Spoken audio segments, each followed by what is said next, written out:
Guys, and welcome to this video. Today I want to find the value of this expression. We have here 16 minus 12 divided by 3 times 2.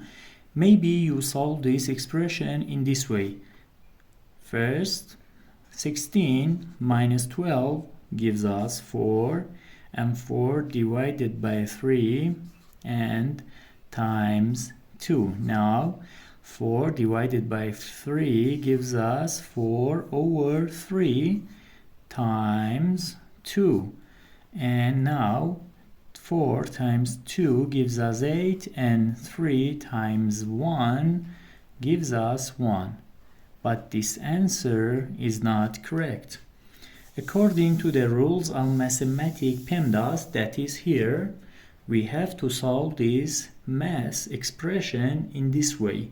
First parentheses, then exponent, then multiplication and division, and then addition and subtraction.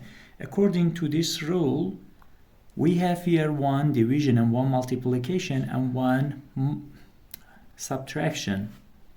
So we have to solve this multiplication and this division first. So as we know, multiplication and division are equally important, so we have to solve this from left to right. Now 12 divided by 3 gives us 4, and now 4 times 2, these 2, gives us 8.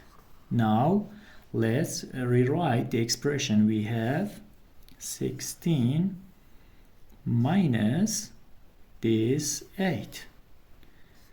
That this expression is equals to 8. The final answer is 8. Thank you for watching. Please subscribe and like this video. Thank you.